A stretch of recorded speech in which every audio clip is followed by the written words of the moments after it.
Okay, today I will be refuting Alex Heaton's debate, and his major claim is that the size of the United States military budget is unnecessarily large. His secondary claims were that the military spending detracts financial attention from dire domestic needs, that the United States security needs are overhyped, and thirdly, that the United States military is not cost efficient. And going back to his first claim that the military detracts financial attention from dire domestic needs, the statement is true that the 2010 military budget accounts for nearly half of the discretionary federal budget. The discretionary federal budget is the money that the President, administration, and Congress have direct control over and decide how to spend each year.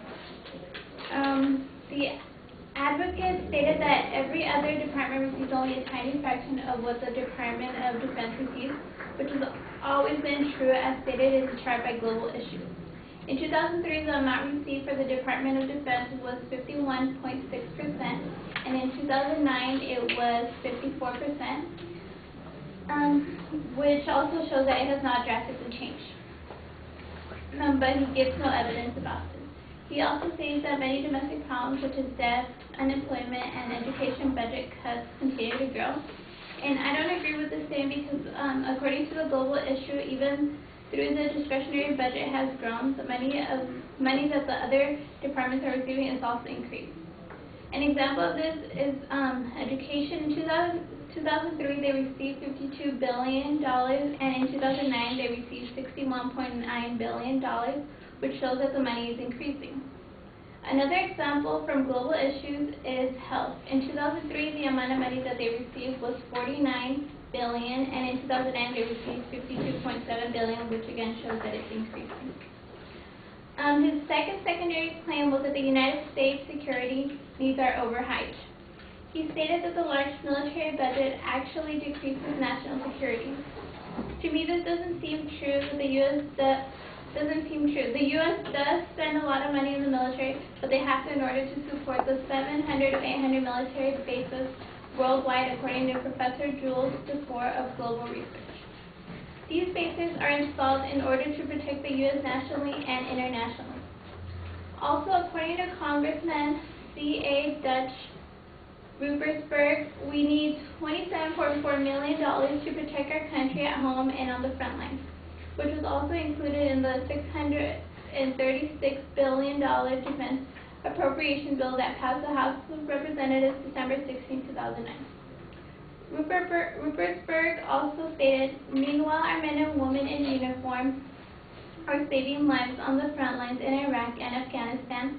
They deserve the best equipment and treatment available if they are injured in the line of duty. This bill invests in critical research to improve battlefield triage and our troops' ability to detect impeding threats. Some of these include the $800,000 for transparent armor technology, $3.2 million for new vision intelligence explosive detection, and $4 million for vehicle and dismount exploitation radar. His third claim was that the United States military is not cost efficient. He states that the Department of Defense spends money irresponsibly and spends billions of dollars on failing programs. He stated that the spending of the $300 billion for the F-35 fighters was going to be done irresponsibly. Actually, the F-35 fighters are a good idea according to Global Security. The F-35 has 3 variants that make it good. It has conventional takeoff and landing, aircraft carrier suitable, and short takeoff and vertical landing for the Marine Corps. It is a single-engine aircraft that will be able to rapidly transition between air-to-surface and air-to-air missions while still airborne. The fighter will also minimize the threat to the pilot during operations in heavily defense areas. So just in conclusion, I think that the money given to the military is necessary in order to keep our nation and our military safe. Thank you.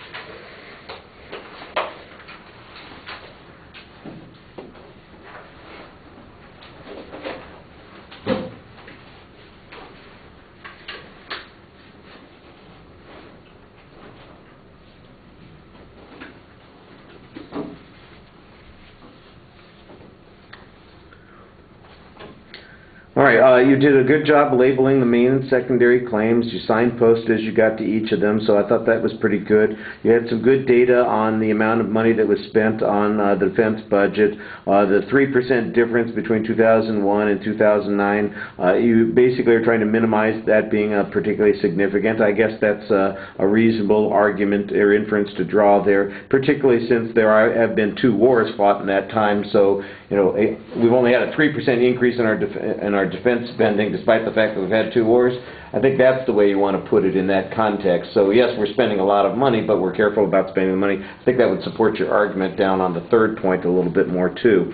You've got a good counterclaim on the information about other programs, and I don't remember exactly what the advocate's information was on that point, but I think you could contrast your information here a little bit more effectively. For instance, if the advocate didn't provide any evidence that other programs are suffering, and you can show that the programs have all increased in the amount of money that they're getting, certainly your conclusion is going to be a lot more valid on that point.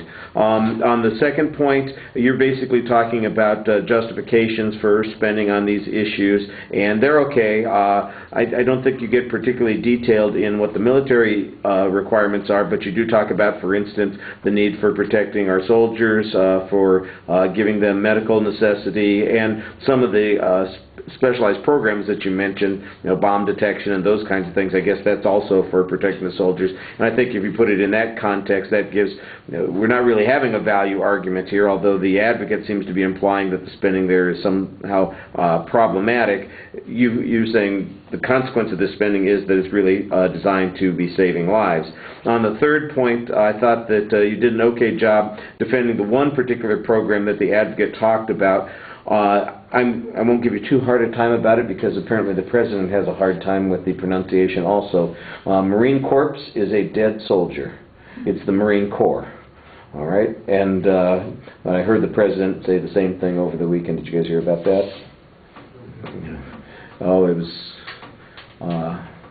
he was referring to a Army corpsman who are like the what do you call them, the medical aides, you know, treating somebody, and he referred to him as the Army corpsman. And again, I thought, wait a second, that's about dead soldiers, you know, so the PS is silent.